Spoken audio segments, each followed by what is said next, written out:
গৌরব অফিসে বসে টিফিন খাবে, সঙ্গে রয়েছে তার বন্ধু কিশোর। গৌরব বাবু, যখন আপনি বললেন যে আজ চুনো মাছের ঝাল এনেছেন, তখনই আমার জিভে জল চলে এসেছে। তাড়াতাড়ি খোলেন টিফিন কৌটোটা। গৌরব হাসতে হাসতে টিফিন কৌটো খুলে দেখে, ইস, কি আষ্টে গন্ধ রে বাবা! বৌদি মনে হয় আজ মাছ ভাজতেই ভুলে গেছে। গৌরব বাবু, নতুন বৌদি বুঝি এভাবে চুনো মাছের ঝোল বানায়? আর গৌরব ভীষণ রেগে যায়।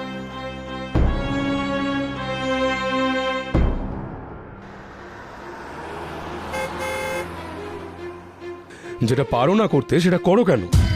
শুধু শুধু লোকের সামনে আমাকে ছোট করা। কি বলছো তুমি? আমি তো কিছু বুঝতে পারছি না।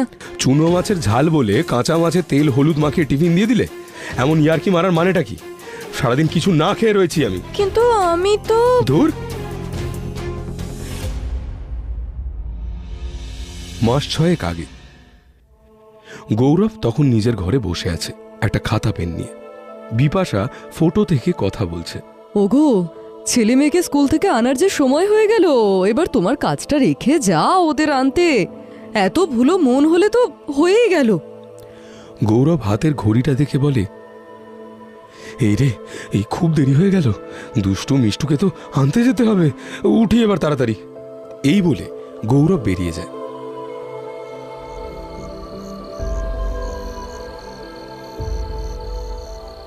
বাবা, আমাকে একটা গান গেয়ে ঘুম পাড়িয়ে দেবে? আবার গান? ঠিক আছে, দেখছি, দাঁড়া, তোরা চোখ বন্ধ কর। গৌরবের ফোনে একটা ফোন আসে। বলুন স্যার।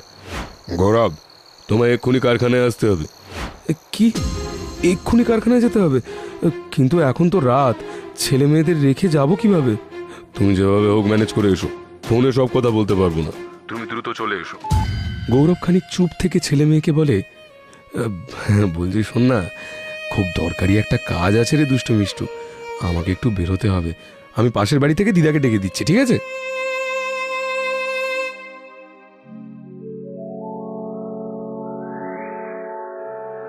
পলাশপুরের গৌরব তার ছোট এক ছেলে এক মেয়েকে নিয়ে দিন কাটাচ্ছে সুখে দুঃখে। আর তার এই ছোট ছেলে মেয়ের মা বাবা সব এখন গৌরবী, কারণ তার স্ত্রী মারা গেছে এই বছর 3 হলো। কিন্তু অল্প বয়সে মাকে হারালেও মায়ের মায়া কি কাটে? না, কাটে না। তাই তো প্রতিদিন তার 2 ছেলে মেয়ে মায়ের কাছে এসে রোজ বসে, মায়ের ফটোতে মালাও দেয়, মায়ের সঙ্গে কথা বলে।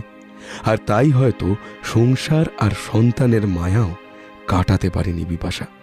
দূর থেকেই সে সন্তানদেরকে রোজ দেখে।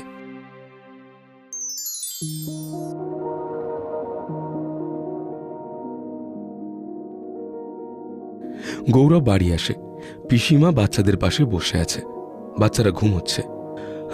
খুব কষ্ট দিলাম গো তোমায় পিসিমা, আসলে ম্যানেজার পোস্টের কাজ এমনই যে সময়ের হিসেব থাকে না।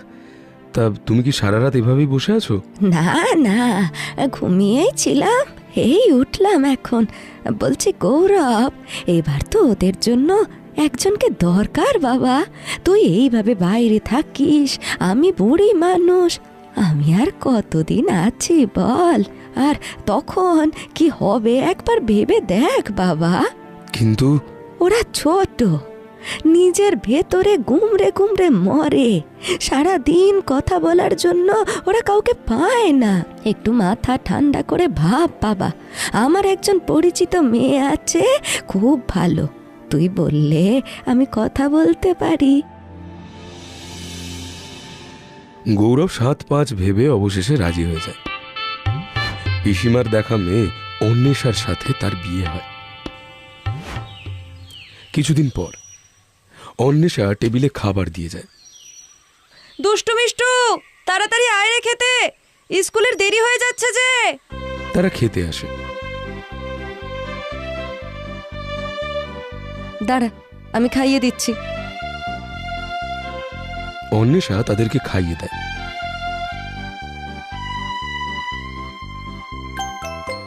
গৌরব দেখে খুব খুশি হয়, নিশ্চিন্তও হয়। মিষ্টু একা একা খেতে পারে? সে এখন একা খাওয়ার অনেক সময় পড়ে আছে, এখন স্কুলে যাবে, আমি খাইয়ে দিই। কি তাই তো মিষ্টু? গৌরব একটা স্বস্তির হাসি হাসে। এভাবে যত দিন কেটে যায় ছোট ছেলে মেয়েরা অন্বেষার মায়াতে জড়িয়ে পড়ে।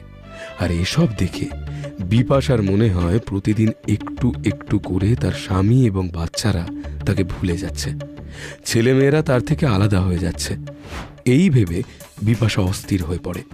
নতুন বউ পেয়ে গৌরব যেন আমাকে ভুলেই গেল, আর আমার ছেলে মেয়েগুলো তারাও তো আমাকে ধীরে ধীরে ভুলেই যাচ্ছে। আগের মতো আমার আর কাছে আসে না। না না না না না, এমনটা হতে দেওয়া যাবে না। অন্বেষা গৌরবকে টিফিন দিচ্ছে। এই নাও, আজ তোমার পছন্দ মতো খাবার রান্না করেছি, চুনো মাছের ঝাল। আহা, কতদিন খাইনি, ধন্যবাদ গো অন্বেষা।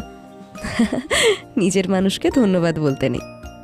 বিপাশা অদৃশ্য হয়ে পাশে দাঁড়িয়েই রেগে গিয়ে বলে, এই কদিনে তুই এত নিজের হয়ে গেলি যে আমাকে আমার সংসার থেকে সম্পূর্ণ আলাদা করে দিলি।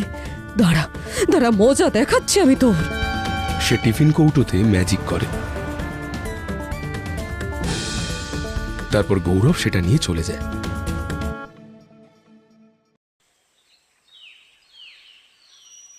অন্বেষা ভালো করে মুড়ি মাখিয়ে নিয়ে যায়। দুষ্টু মিষ্টু, এই নাও, খেয়ে বলো তো কেমন মুড়িটা মাখিয়েছি আমি।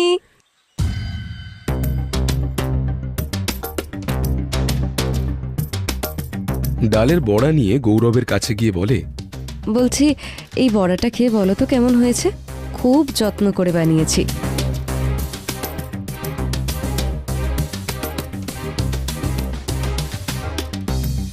গৌরব খেয়ে বলে, ইস ইস, এ তো পুরো নুনে পোড়া। বড়া বড়া থেকে এত লবণ দেয়? ছি ছি ছি ছি ছি।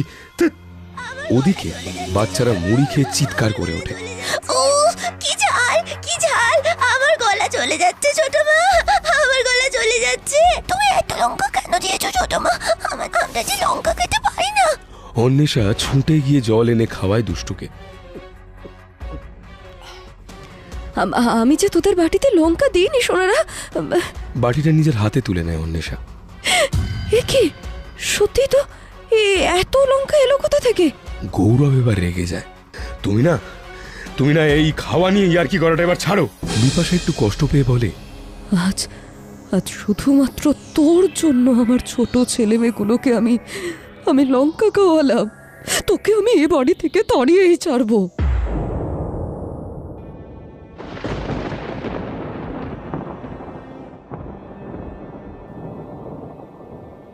হ্যাঁ, আকাশে মেঘ করেছে, বৃষ্টি নামতে পারে হয়তো। ছাতাটা কোথায় গেল? আমি ছাতা তোমার অফিসের ব্যাগে রেখে দিয়েছি। আচ্ছা, ওদের একটু ভালো করে খেয়াল রেখো। অফিসের কাজে আমি 2 দিন বাইরে যেতে হচ্ছে। শুধুমাত্র তোমার কথার উপর ভরসা করেই কিন্তু আমি ছেলে মেয়েগুলোকে তোমার দায়িত্বে ছেড়ে যাচ্ছি। তোমাকে তো বললাম, এই শেষবারের মতো আমার ওপর বিশ্বাস করো, আমি ওদের ঠিক সামলাতে পারবো। দেখো। আচ্ছা, আমি বেরোলাম তবে। ঘন্টাখানেক পরে ওদের স্কুলে ছুটি হবে, আনতে যেও মনে করে। গৌরব বেরিয়ে যায়। দুগ্গা দুগ্গা। অন্বেষা প্রণাম করে, আর এদিকে বিপাশা গৌরবের ব্যাগ থেকে ছাতা অদৃশ্য করে দেয় আর বারান্দার মেঝেতে তেল ফেলে রাখে।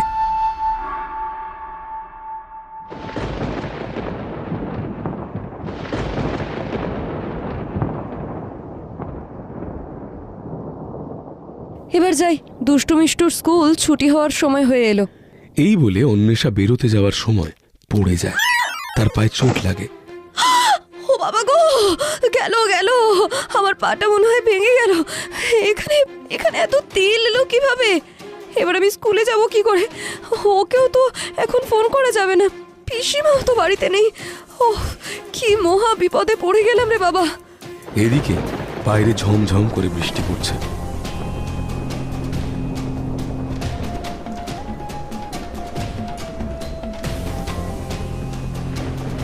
প্রায় আধা ঘন্টা পর অন্বেষা খুঁড়িয়ে খুঁড়িয়ে হেঁটে বাড়ি থেকে বেরোবে। ঠিক তখনই দুষ্টু মিষ্টু বৃষ্টিতে ভিজতে ভিজতে বাড়ি আসে। এ কি, তোরা তো পুরো ভিজে গেছিস, ছাতা কোথায় তোদের? আচ্ছা চল চল চল, তার আগে মাথাটা মুছিয়ে দিই তোদের।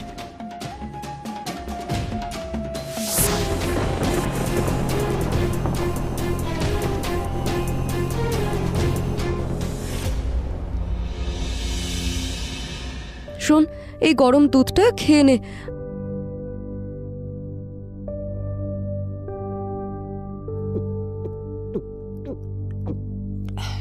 এবার বলতো তোদের ছাতা কোথায়?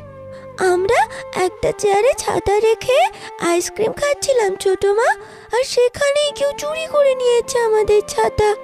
হায় ভগবান, কেমন মানুষ সব! তোমার পায়ে কি হয়েছে ছোট মা? ও কিছু না রে, পড়ে গিয়ে একটু ব্যথা লেগেছে, সেরে যাবে।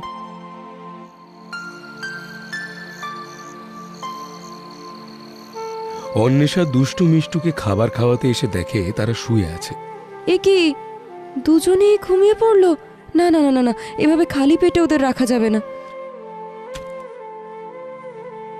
বাচ্চাদের ডাকতে গিয়ে হাত দিয়ে দেখে যে এ কি, দুজনের গায়ে তো জ্বরে একেবারে পুড়ে যাচ্ছে। মনে হয় আজ বৃষ্টিতে ভিজে এমনটা হয়েছে। ঘরে ঘরে ওষুধ আছে, হ্যাঁ খাইয়ে দে। এই বলে অন্বেষা বাচ্চাগুলোকে একটু খাবার খাইয়ে তারপর জ্বরের ওষুধ খাওয়ায়। তার চোট লাগা পা নিয়ে সারা রাত তাদের জলপট্টি দেয়, জেগে বসে থাকে। দুষ্টু বিছানায় শুয়ে শুয়ে একটু কষ্ট পায়। ছোট মা, আমার খুব মাথা ব্যথা করছে। আমারও খুব কষ্ট হচ্ছে গো মা। আমার স্কুলের প্রজেক্টটা না নিয়ে গেলে ম্যাডাম তো খুব বকবে সবার সামনে। আমরা কখন ঠিক হব ছোট মা? সেরে যাবে সোনারা, সেরে যাবে, একটু বাদেই সেরে যাবে।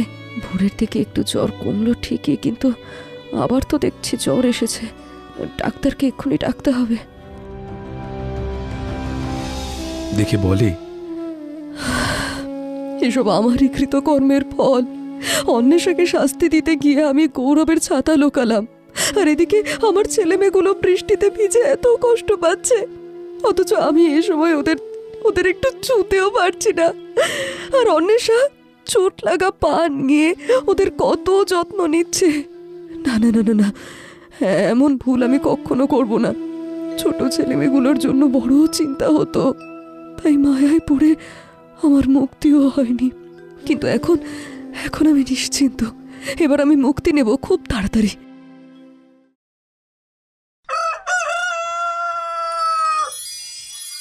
অন্বেষা একটা জুঁই ফুলের মালা এনে বিপাশার ফটোতে পরিয়ে দেয়। দুষ্টু মিষ্টু, এখন তো তোমরা সুস্থ, এসো তোমাদের মাকে প্রণাম করো।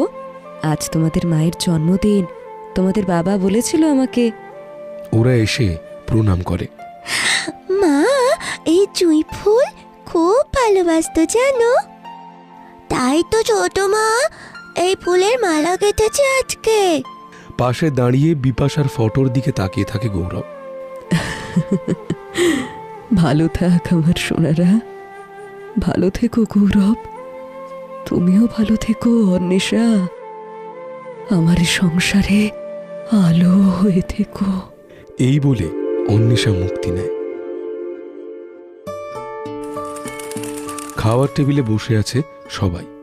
গৌরব বলে ওঠে, অন্বেষা, আজকের চুনো মাছের জালটা কিন্তু ভীষণ সুন্দর হয়েছে। আমাদের ছোট মা খুব ভালো বাবা।